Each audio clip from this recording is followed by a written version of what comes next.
Bab 30, Sekutu dalam Bayangan. Senja merayap pelan di langit Jakarta saat Mahendra Mansion kembali menjadi pusat pertemuan rahasia. Kali ini, kehadiran Raihan sebagai sekutu baru membuat suasana terasa berbeda. Meski belum sepenuhnya dipercaya, pria itu kini duduk di meja yang sama dengan Ayla, Arzaki, dan tim kepercayaan mereka di ruang kerja yang kini dipenuhi peta, data digital, dan berkas-berkas dari investigasi Randy. Percakapan mengalir cepat dan serius. Mereka sedang menyusun strategi besar menyergap DTP sebelum pria itu melancarkan serangan terakhirnya.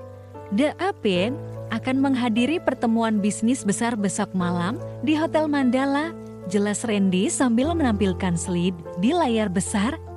Tapi dia tidak datang dengan nama asli. Dia menggunakan identitas palsu, Darmawan Putra, investor dari Singapura. Raihan menyipitkan mata. Itu nama samaran yang dulu digunakan pamanku saat transaksi gelap di luar negeri. Tapi kalau dia benar-benar muncul, artinya dia ingin menunjukkan dirinya. Mungkin ini jebakan. Asaki mengangguk. Tapi ini juga peluang. Kita bisa tangkap dia, atau setidaknya menekan salah satu kaki tangannya. Agar bicara, Ayla menyimak. Dengan tenang, apa aku juga akan ikut? Tidak, sahut Azaki cepat, terlalu berisiko. Tapi justru aku yang diincar. Kalau aku tidak ada, DPI mungkin curiga. Raihan menatap Ayla. Kalau kau ikut, aku akan pastikan kau tak tersentuh, aku janji. Azaki tampak tidak setuju. Tapi ia tahu Ayla keras kepala. Akhirnya ia menyerah. Baik, tapi kau akan diawasi 24 jam. Bahkan detik kau ke kamar mandi. Malam pertemuan tiba, Hotel Mandala, tempat yang selama ini dikenal sebagai lokasi transaksi bisnis elit, malam itu menjadi panggung. Penuh ketegangan. Di aula VIP, para tamu berdatangan dengan pakaian mahal, namun di balik senyuman mereka, banyak yang menyimpan niat tersembunyi. Ayla mengenakan gaun hitam sederhana namun elegan, rambutnya disanggul rapi, bibirnya dilapisi lipstik. Marah tua, ia tampak tenang, tapi di balik penampilannya, jantungnya berdebar keras. Di sebelahnya, Raihan tampil gagah dengan setelan abu-abu gelap. Ia tampak seperti pasangan pebisnis biasa. Azaki dan tim berada di lokasi lain, mengawasi dari ruang kontrol yang terhubung dengan jaringan CCTV Hotel. Setiap gerakan DPP dan antek-anteknya dipantau ketat. Ketika jam menunjukkan pukul 8, seseorang memasuki aula dengan pengawalan ketat. Pria bertubuh tinggi, berambut putih yang disisir rapi ke belakang, mengenakan setelan biru tua dan tongkat hitam berukir emas. Dia datang, ujar Randy lewat komunikasi. Ayla menoleh dan matanya bertemu dengan mata pria itu, dingin, tajam, penuh kebencian. Jipek-in menyeringai. Ia langsung menghampiri Ayla dan Raihan. Akhirnya kita bertemu, Putri Arman. Ayla menegakkan badan, dan akhirnya wajah bayangan selama ini muncul juga. DP menatap Raihan. Dan kau akhirnya memilih kubu yang salah? Raihan mengepalkan tangan. Aku memilih sisi yang benar. Sisi yang tak menyakiti orang, tak bersalah. DP menghela napas pelan. Sungguh sayang, kau bisa punya segalanya, Ray, tapi kau buang semua itu demi seorang perempuan. Dia bukan sembarang perempuan. Dia orang yang membuatku tahu apa itu cinta dan keadilan. DP tertawa kecil. Cinta dan keadilan.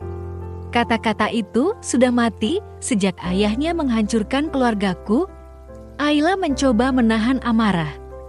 Ayahku tidak menghancurkan siapapun. Ia hanya tidak tunduk pada permainan kotor dan kau memilih balas dendam sebagai warisan. Seketika, salah satu anak buah DP melangkah mendekat, tapi Raihan menghalangi. Sentuh dia, dan kau takkan bisa keluar hidup-hidup, bisiknya dingin. DP tersenyum puas. Lihatlah, kalian tampak kuat, Tapi kalian rapuh karena cinta. Kalian saling bertabrakan, dan aku hanya perlu satu celah untuk membuat kalian saling menghancurkan. Tiba-tiba, suara dari alat komunikasi di telinga Arzaki berbunyi, target 2 di lantai bawah mencoba kabur. Arzaki segera memberikan instruksi, tutup semua pintu keluar, jangan biarkan satupun lolos. Kepanikan kecil terjadi di lantai bawah, tapi di atas panggung ini permainan psikologis terus berlangsung. Menunduk sedikit pada Ayla. Kau pikir ini akhir? Tidak, Ayla, ini baru babak pembuka. Aku ingin kau melihat semua yang kau miliki runtuh, sama seperti aku dulu.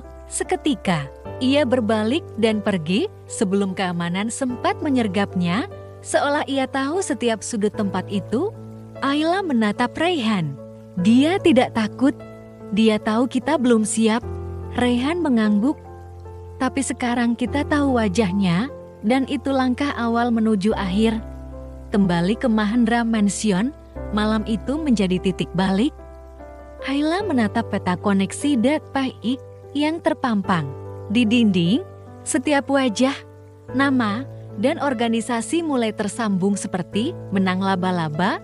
Kita butuh sekutu lebih kuat, kata Azaki, pemerintah, media, bahkan orang-orang dari masa lalu yang tahu permainan ini.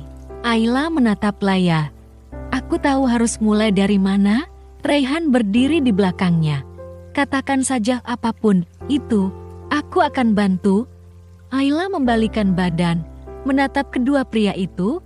Kita akan ke tempat di mana semuanya bermula, rumah tua, pamanku, di luar kota.